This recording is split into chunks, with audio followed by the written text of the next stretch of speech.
Well, I think most of our players would tell you that they're excited about having the opportunity to get into game week, prepare for another team, not be hitting on each other. So this is a great opportunity for our team. I think this is a very challenging game for us against a very, very good team. Um, and, our players have to be able to stay focused on playing one play at a time, especially in opening games. I think sometimes things happen in opening games that are unexpected, maybe you're unprepared for, and you got to be able to adapt and adjust and play the next play and not be outcome oriented, but stay focused on what you need to do to be able to play well in the next play. I also think that's very important in preparation. Every team sort of defines itself by the identity that they create, the effort, the toughness, the discipline, the intangibles that they play with. And, it'll be no different for this team. They have a great opportunity to do that against a very good team. And we always look forward to playing in Atlanta. It's been a city that's been very welcoming to us, and the atmosphere and environment there has always been fantastic in whatever venue that we play. So, I think action is what we're really looking for here. I think it conquers a lot of anxiety and other things, and that action starts with your preparation, so that you're well prepared and confident when you get into the game. Um,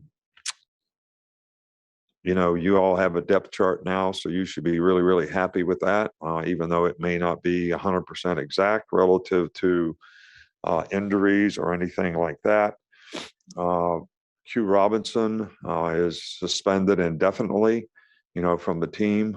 He'll get evaluation and also go through the protocols that we have for any alcohol or drug related issue.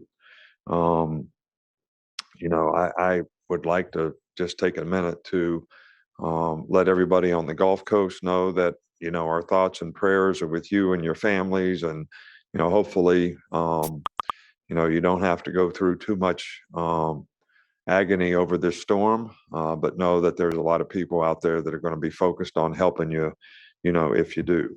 Um, specifically about Miami, I think this is a really, really good team. They've got 19 out of 22 starters back from last year's team that went 8-3.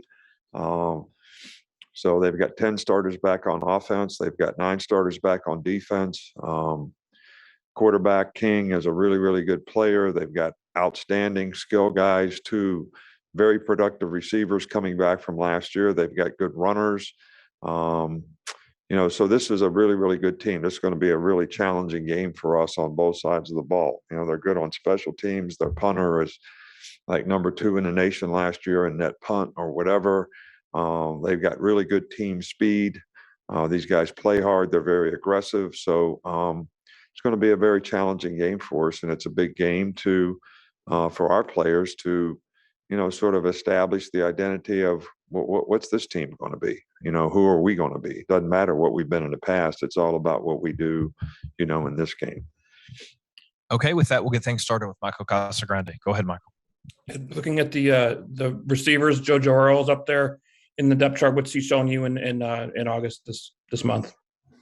JoJo's had a really good camp, very quick, very fast, really good in and out of a break, really good route runner, very consistent catcher. So he's done a really good job, and obviously, have some opportunity to play in the game. Okay, we'll go to Aaron Suttles. Aaron, go ahead. What have you seen from Jace McClellan and his growth from last year, and how that helped in that experience playing last year till this offseason in this camp?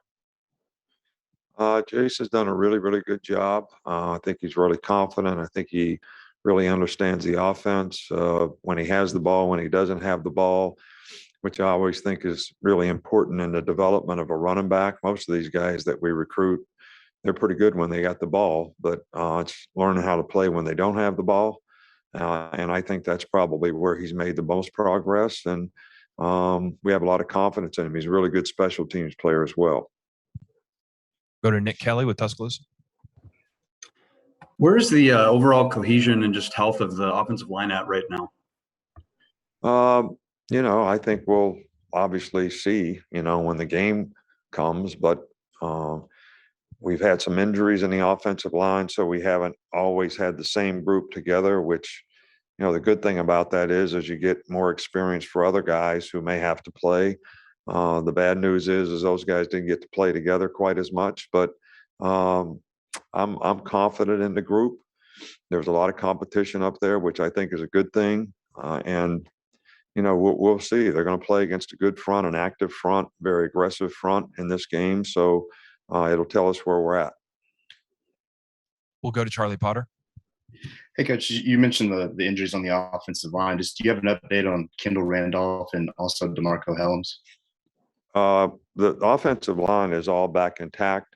DeMarco will start running, today. He's still probably questionable for this game.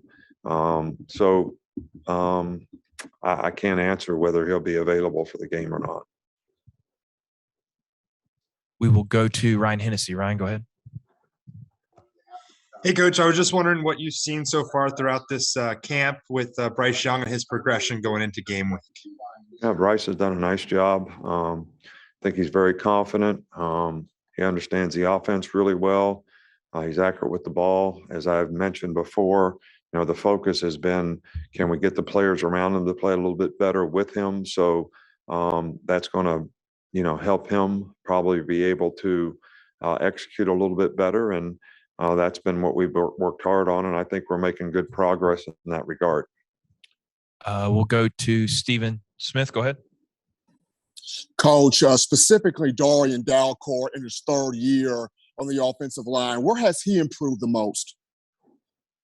He's gotten bigger and stronger, playing with a little bit more power. There's a lot of competition at the center position, which is a good thing. But he has played really well and had a good fall camp, and we're really pleased with the progress that he's made, and I'm excited about watching him when he gets an opportunity to play, how he actually performs out there as a young player who doesn't have quite as much experience as some of the other players, but has really shown a lot of maturity in his play throughout fall camp. We'll go to Cecil. Cecil, go ahead. Coach, you were performing at such a high level offensively at the end of last season. Do you anticipate that people will expect that you can just pick that up and go, or do you think there's a little more realism about starting over offensively? I really can't answer that because I don't know what people think out there. You probably have a better feel for that than I do. But I think the realistic approach is we had a lot of new players on offense. It's a work in progress to get all these players to develop to be productive and consistent performers. We're working hard on that. The coaches are doing a good job of that. We've got new faces at a lot of positions, which creates a lot of opportunity for people. How they manage it in the game, how they can take it to the game, how they prepare for the game. Those are all question marks that get answered when you play a game. We're working hard on it. Wherever we are, we're going to continue to work on it and develop it. I have confidence in the players that we have. We just have, players that don't have as much experience as we had a year ago. So we're going to see how that manifests itself into positive performance on a consistent basis, and how can they manage playing one play at a time, and how can they stay focused on executing and doing their job. And I think that'll go a long way to say, how productive we are, as an offensive team. We'll go to John Zener with the Associated Press. Yeah, Nick, I know fans everywhere are excited to kind of getting players, coaches to get college football back to normal. And you guys have had a great vaccination rate, athletic department wide. Do you have any reservations, or is it more excitement when knowing you're going to have a full stadium and everything, for the fans' perspective, not necessarily just the players and safety and everything? Well, I'm excited for, our players to have the opportunity to play in front of fans. I'm excited for our fans who have great passion and been very supportive. I'm also very respectful of whatever provisions that we make for the safety of the people who come to the games, whether they're, state laws, university, protocols, whatever it might be, because I still think we have to respect the safety of how we can do this. As excited as we are about the opportunity that we have to have a full stadium, I think we want to have a full stadium that's safe for the people in it. Okay, we'll go to Jacob Harrison. Got time for two more. Coach, taking on a player of the athlete caliber that Derek King is as a scrambler, what's it mean to your defense to have some speed at the middle linebacker position with Henry Toto and Christian Harris? Well, I think team speed on defense in this day and age in football is very, very important, with all the people who run spread who really are going to, make you cover horizontally as well as vertically the entire field. And when you have great athletes that have great speed, especially at the quarterback position, that adds another element to that you're out here spread out trying to cover all these guys. And now you've got a quarterback who's got great ability to scramble, extend plays, make plays scrambling, throwing as well as running. That adds another element to it. And he certainly does that extremely well. He executes their offense extremely well.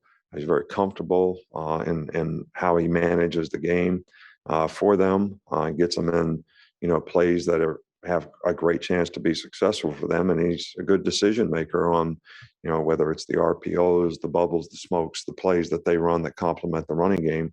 So, I think this guy presents lots of issues because he's a great player and he's a great athlete and he's a great quarterback, all rolled in one.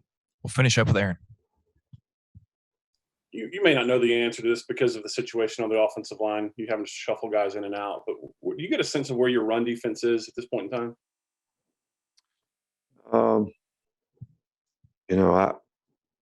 I think we got more veteran players playing up front. We strike blocks, we control blockers. We got pretty decent edge players. But again, you really don't know until the players go out there and play and execute and do their job. And I think playing with discipline on defense and playing team defense is probably one of the most critical factors, whether it's a run or a pass. And regardless of a player's ability to play, I think they have to understand that if everybody does my job, our jobs collectively, we're going to have the best chance to effectively stop runs as well as, have a chance to be a good defense when it comes to playing pass defense. So, and look, we have some experienced players that should be able to do this, but I think they got to prepare correctly and go out there and perform the way they're capable of. And we'll kind of find out where we're at. I don't have the answers to these questions. You can't figure all this stuff out, in practice. I don't know how the offensive line is going to do. I don't know how the run defense is going to do. I don't know how a new player playing wide receiver or cornerback is going to do. But this is their opportunity and their challenge to show what they can do. And I want them to do that in a very positive way, where they're focused on their action one play at a time and how they respond to the next play, regardless of what happened to the play before. So that's kind of how we're going to approach this game, and that's how we got to go about it against a very good team. All right, Coach, thanks for your time. Thank you.